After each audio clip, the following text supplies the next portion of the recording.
எதை தேடுகிறீர்கள்? இயேசுவில் எனக்கு பிரியமான சகோதர சகோதரிகளே, ஒரு அரசன் வாழ்ந்து வந்தான். அந்த நாட்டு மக்களுக்காக மிகவும் பற்று கொண்டவன். அந்த நாட்டு மக்களின் பசிப்பினையை போக்குவதற்காக அநேக நல்ல காரியங்களை செய்து வந்தவன். அவருடைய பிறந்த நாள் விழா கொண்டாடப்பட இருந்தது. அந்த பிறந்த நாள் அன்று ஒரு புதுவிதமான அறிவிப்பை மக்களுக்கு தெரிவிக்கலாம் என்று எண்ணி அந்த அரசன் ஒரு அரசாணை இடுகின்றான். அதாவது அவனது பிறந்த நாள் அன்று அவனுடைய அரச மாளிகையில் ஒவ்வொரு அறையிலும் மக்களுக்கு தேவையான பொருட்கள் வைக்கப்பட்டிருக்கும். ஒரு அறையிலே தங்க நகைகள், மற்றொரு அறையிலேயே தங்க காசுகள், மற்றொரு அறையில் புதிய உடைகள், ஆண்களுக்கான உடைகள், பெண்களுக்கான தனிப்பட்ட அறையில் பெண்களுக்கான உடைகள், குழந்தைகளுக்கான உடைகள் என்று வெவ்வேறான, மேலும் ஒரு அறையில் உணவு வகைகள், எந்தெந்த உணவு வகைகளுமோ அதெல்லாம் வச்சிருவோம்னு சொல்லி, இன்னும் மற்றொரு அறையில் பணக்கட்டுகளை அவர் அடுக்கி வச்சிருந்தாராம்.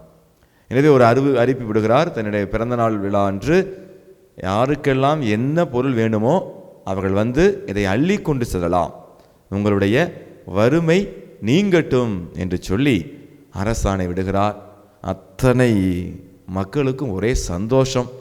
எனவே அந்த அரசருடைய பிறந்தநாள் அன்று அனைவருக்கும் அந்த வாசல் கதவு திறக்கப்படுகிறது.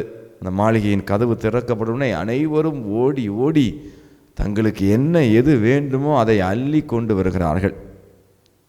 ஆனால் அந்த கிராமத்தில் வாழ்ந்த ஒரு கைம்பெண், இளம் வயதிலேயே கைம்பெண்ணான கணவனை இழந்து 2 பெண் பிள்ளைகளை கொண்ட ஒரு தாய் அந்த மாளிகையின் நடுவில் நின்று கொண்டிருக்கிறார். மற்றவர்கள் அனைவரும் அந்த அறைகளுக்கு, தங்களுக்கென்று விருப்பமான அறைகளுக்கு சென்று அள்ளி அள்ளி செல்கிறார்கள். தங்களுடைய 2 கரங்களிலாலும் அள்ளி செல்கின்றார்கள். ஆனால் இந்த இளம் கைம்பெண் மாத்திரம் நின்று கொண்டே இருக்கிறார்கள். எனவே அப்படி நகைகளையும் புடவைகளையும் அள்ளி சென்ற பெண்களுள் ஒரு பெண் நின்று, உனக்கு என்ன ஆச்சு? புத்தி கெட்டு போச்சா?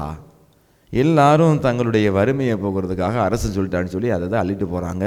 நீனு கொஞ்சம் நகையை அள்ளிட்டு போனீங்கன்னா ஒரு 2 பிள்ளைகளை கல்யாணம் பண்ணி நல்லா சந்தோஷமாக இருக்கலாம்ல, கவலையத்து இருக்கலாம், எதுக்காக நீ இப்படி நின்றுட்டு இருக்க அப்படின்னு சொன்னும் பொழுது அந்த இளம் கைம்பெண் எதையுமே பேசாமல் இருந்தாராம். அதன் பிறகு அனைவரும் ஆச்சரியத்தோடு பார்க்கும் அளவுக்கு அந்த கைம்பெண் ஒரு செயல் செய்தான். என்னவென்றால், அந்த அரசன் அரியணையில் அமர்ந்திருக்கிறான். அனைவரும் அந்த தங்க நகைகளையும் புடவைகளையும் பணக்கட்டையும் அள்ளி சென்று கொண்டிருக்கிறார்கள். ஆனால் இந்த கைம்பெண் செய்த காரியம் அனைவருக்கும் ஆச்சரியமாக இருந்தது. இந்த கைம்பெண் ஓடி சென்று அரசனுடைய பாதத்தின் அடியில் அமர்ந்து அந்த 2 கால்களையும் பற்றி கொண்டாள். அனைவருக்கும் ஆச்சரியம், என்ன ஆயிற்று என்று அனைவரும் ஆச்சரியத்தோடு நிற்கிறார்கள். இப்பொழுது அரசன் கேட்கிறான், என்ன ஆயிற்று, எனக்கு ஏன் எனது காலடியை பிடித்து கொண்டு இருக்கிறாய் என்று கேட்கும் பொழுது அந்த கைம்பெண் அழகாக சொன்னாலாம், எனக்கு பொன்னோ நகையோ எதுவும் வேண்டாம், ஆனால் அரசனுடைய பாதம் மட்டும் போதும். உம்முடைய பாதத்தில் நான் கிடந்தால் எனக்கு எல்லாமே கிடைக்கும். இந்த பொன் என்ன, நகை என்ன, பட்டு புடவை என்ன, உணவென்ன, பணக்கட்டு என்ன, அனைத்தும் கிடைக்கும் என்று சொல்லி அங்கிருந்த சகோதர சகோதரிகள், நீங்கள் அள்ளி செல்கின்ற இந்த நகையும் இந்த பொற்காசுகளும் பணமும் ஏதோ ஒரு குறிப்பிட்ட நாட்கள் வரை, குறிப்பிட்ட மாதங்கள் வரை தான் உங்களுக்கு தேவைப்படும். அதன் பிறகு உங்களுக்கு மீண்டும் தேவை வரும் பொழுது எங்கு செல்வீர்கள்? ஆனால் நான் அரசனுடைய பாதத்தில் இருக்கிறபடினால் என்னுடைய இறுதி மூச்சு வரை என்னுடைய தேவைகள் அனைத்தும் பூர்த்தி செய்யப்படும். அரசன் பார்த்து கொள்வார். அரசனுக்கேற்ற ஒரு அடிமையாக அவருடைய பாதத்தில் நான் கிடக்கிறேன் என்று சொன்னார். இயேசு எனக்கு பிரியமானவர்களே, இன்று நாம் எதை தேடுகிறோம்? இந்த உலகம் எதிர்பார்க்கின்ற புகழை தேடுகிறோமா? இந்த உலகம் எதிர்பார்க்கின்ற வசதி வாய்ப்பை தேடிக்கொண்டு ஆண்டவரை தேடாமல் வாழ்ந்து வருகிறோமா? மிகவும் முக்கியமான கேள்வி. இன்று உலகத்தில் இருக்கிற பல நபர்கள் பார்த்தீர்கள் என்றால், ஒரு சிலர் பணத்தை தேடுகிறார்கள், மற்றும் சிலர் பதவியை தேடுகிறார்கள். ஒரு சிலர் பெண் பெண் மோகத்தை தேடி போகின்றார்கள். ஒரு சிலர் பார்த்தீர்கள் என்றால் தங்களுடைய வேலை வாய்ப்பு, நன்றாக வேலை வாய்ப்பு பெற வேண்டும் என்று சொல்லி படிப்பை தேடி செல்கிறார்கள். இப்படி அனைவரும் அனைத்தையும் தேடி கொண்டிருக்கும் பொழுது ஆண்டவர் நமக்கு உணர்த்துகின்ற ஒரு அருமையான வாசகமாகத்தான் இன்றைய வாசகம் அமைந்திருக்கிறது. அதிலும் சிறப்பாக அன்பு மக்களே, மத்தேயு நற்செய்தி 6:33 ஆண்டவர் அழகாக சொல்கிறார், ஆகவே அனைத்திற்கும் மேலாக அவரது ஆட்சியையும் அவருக்கு ஏற்புடையவற்றை நாடுங்கள், அப்போது இவை அனைத்தும் உங்களுக்கு சேர்த்து கொடுக்கப்படும். ஆண்டவரை நாடி தேடினால் அனைத்தும் கிடைக்கும். நாம் விரும்புகின்ற அனைத்தும் சேர்த்து கொடுக்கப்படும் என்று சொல்கிறார். நாம் விரும்புகின்ற, நமக்கு தேவையானது மட்டும் இல்லை, தேவையானதை சேர்த்து கொடுக்கப்படும் என்று சொல்லும் பொழுது அன்பு நெஞ்சங்களே, நாம் அனைவரும் சற்று யோசித்து பார்க்க வேண்டும். அதே போல மத்தேயு நற்செய்தி 6:24 பார்க்கிறோம், எவரும் இரு தலைவர்களுக்கு பணிவிடை செய்ய முடியாது. ஏனெனில் ஒருவரை வெறுத்து மற்றவரிடம் அன்பு கொள்வர், அல்லது ஒருவரை சார்ந்து கொண்டு மற்றவரை புறக்கணிப்பார். நீங்கள் கடவுளுக்கும் செல்வத்துக்கும் பணிவிடை செய்ய முடியாது. கடவுளுக்கும் செல்வத்துக்கும் பணிவிடை செய்ய முடியாது. அன்புக்குரிய சகோதர சகோதரிகளே, இன்று ஒரு துறவர சபையை சார்ந்த குருவாக இருக்கலாம், அல்லது அருட்கண்ணியராக இருக்கலாம், இறை மக்களாகிய உங்களை போன்று ஒருவர் இருக்கலாம்.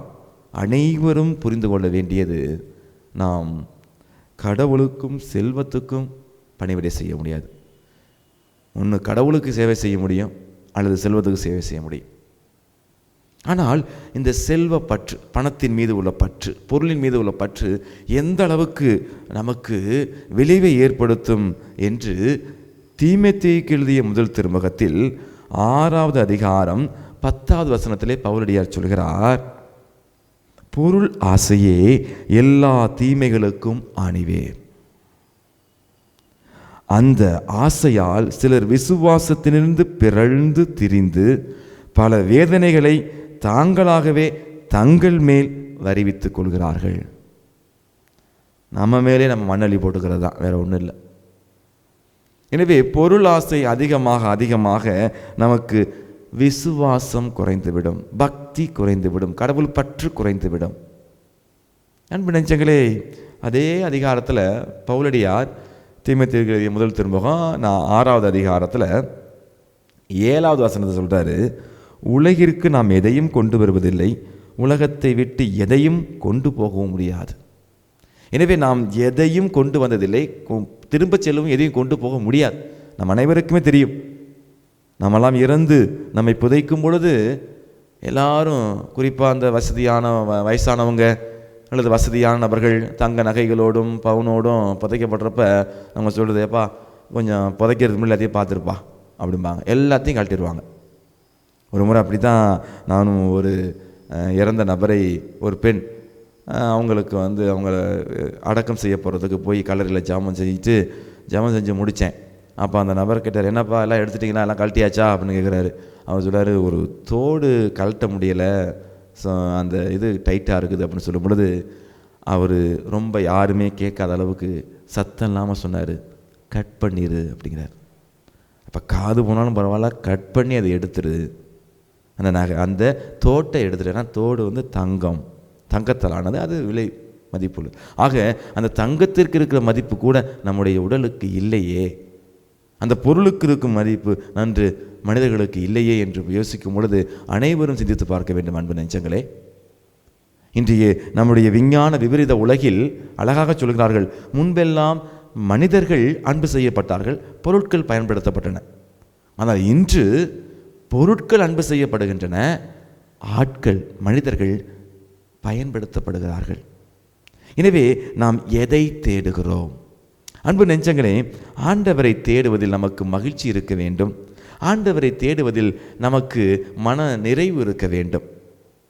எனவேதான் இந்த சிங்க குட்டிகள் பட்டினி கிடக்கும், ஆண்டவரை தேடுவோர்க்கு கூரை இல்லையே, கூரை இல்லையே, கூரை இல்லையே, ஆண்டவரை தேடுவோர்க்கு கூரை இல்லையே.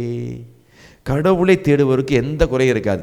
நீங்கள் இந்த நம்முடைய திருப்பள்ளிக்கு போகாமல், கோயிலுக்கு போகாமல் என்ன தான் உழைச்சி பாருங்கள், உழைக்கிற காசு நிற்காது. எங்கிட்ட ஒரு வழியில் போயிடும். சாமி, நானும் எவ்வளவோ பிஸ்னஸ் பண்ணி பார்த்துட்டேன் சாமி, ஒன்றும் நிலைக்க மாட்டேங்குது. நீங்கள் செய்ய வேண்டிய முதல் காரியம் கடவுளை தேடுங்க. கடவுளை தேடிட்டு அதன் பிறகு நீங்கள் போய் பிஸ்னஸ் செய்யுங்க, எந்த நாள் செய்யுங்க.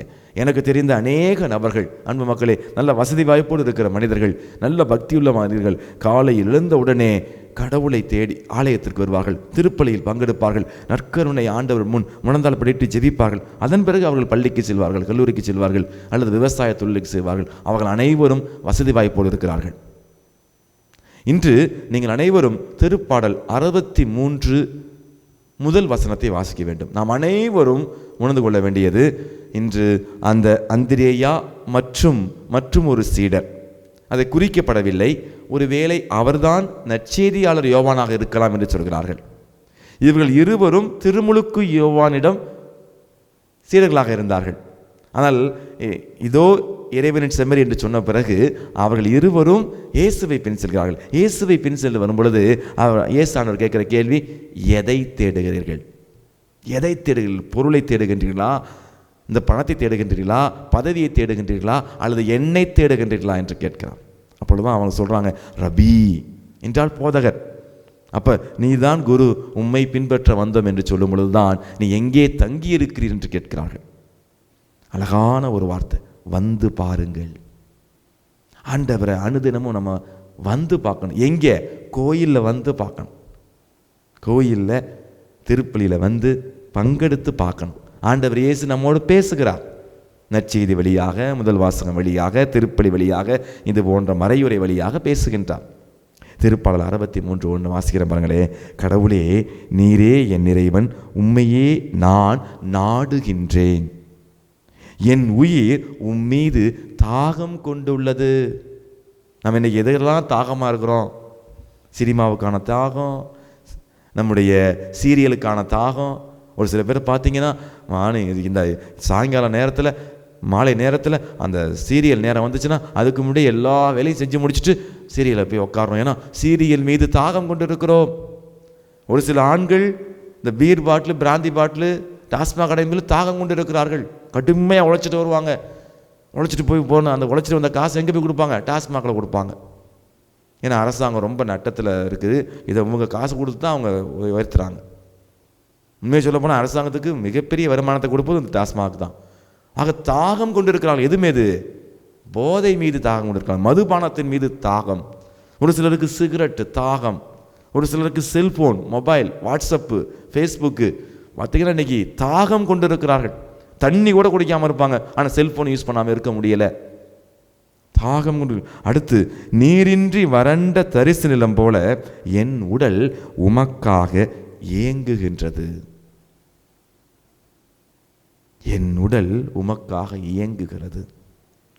கடவுளுக்காக இயங்கக்கூடிய மனிதர்களாக நாம் இருக்க வேண்டும். கடவுளுடைய பிரசன்னத்தை நாடி ஆலயத்தை தேடி செல்லக்கூடிய மக்களாக இருக்க வேண்டும். அன்பு நெஞ்சங்களே, உங்கள் வாழ்க்கையில் இந்த வருஷத்தில் முதல் நாட்களில் முதல் வாரத்தில் இருக்கிறோம். நான் சொல்கிறேன், நீங்கள் இந்த வருஷம் 2024 நல்ல முன்னேற்றம் காண வேண்டும், நல்ல வளர்ச்சி அடைய வேண்டும், உங்கள் குடும்பத்தில் ஆசீர்வாதம் பெருக வேண்டும் என்றால் நான் சொல்கிற ஒரு காரியத்தை மட்டும் நீங்கள் கடைப்பிடிங்க.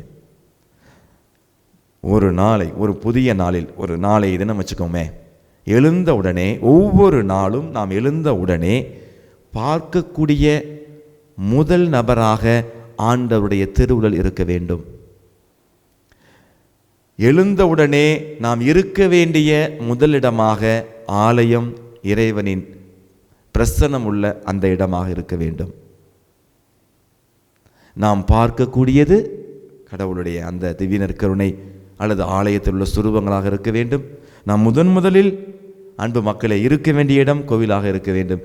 நாம் முதலில் கேட்கக்கூடிய வார்த்தை இறை வார்த்தையாக இருக்க வேண்டும். நாம் சுவைக்கக்கூடிய முதல் உணவு இயேசுவின் திருவுடல், திரு ரத்தமாக இருக்க வேண்டும். நாம் பேசுகின்ற முதல் வார்த்தை சமாதானமாக இருக்க வேண்டும். கண்டிப்பாக சொல்கிறேன், காலையில் எந்திரிச்சு நீங்கள் யார்ட்டையும் அப்போ நான் பேசியிருக்கிறதில்ல.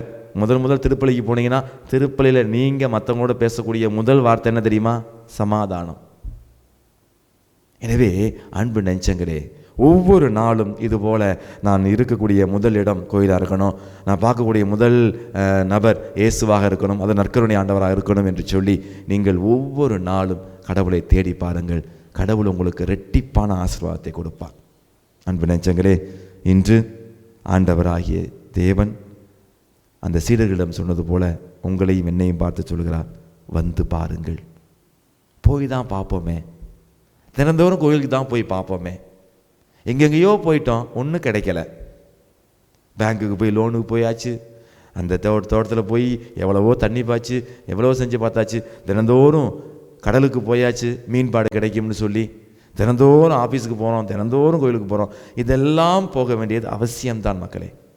ஆனால் முதல் மணித்துளி நேரம், குறிப்பாக ஆண்டவருக்குரிய ஜெபத்தின் நேரமான அதிகாலை 3 மணி முதல் 6 மணிக்குள் நீங்கள் கடவுளை தேடி பாருங்கள்.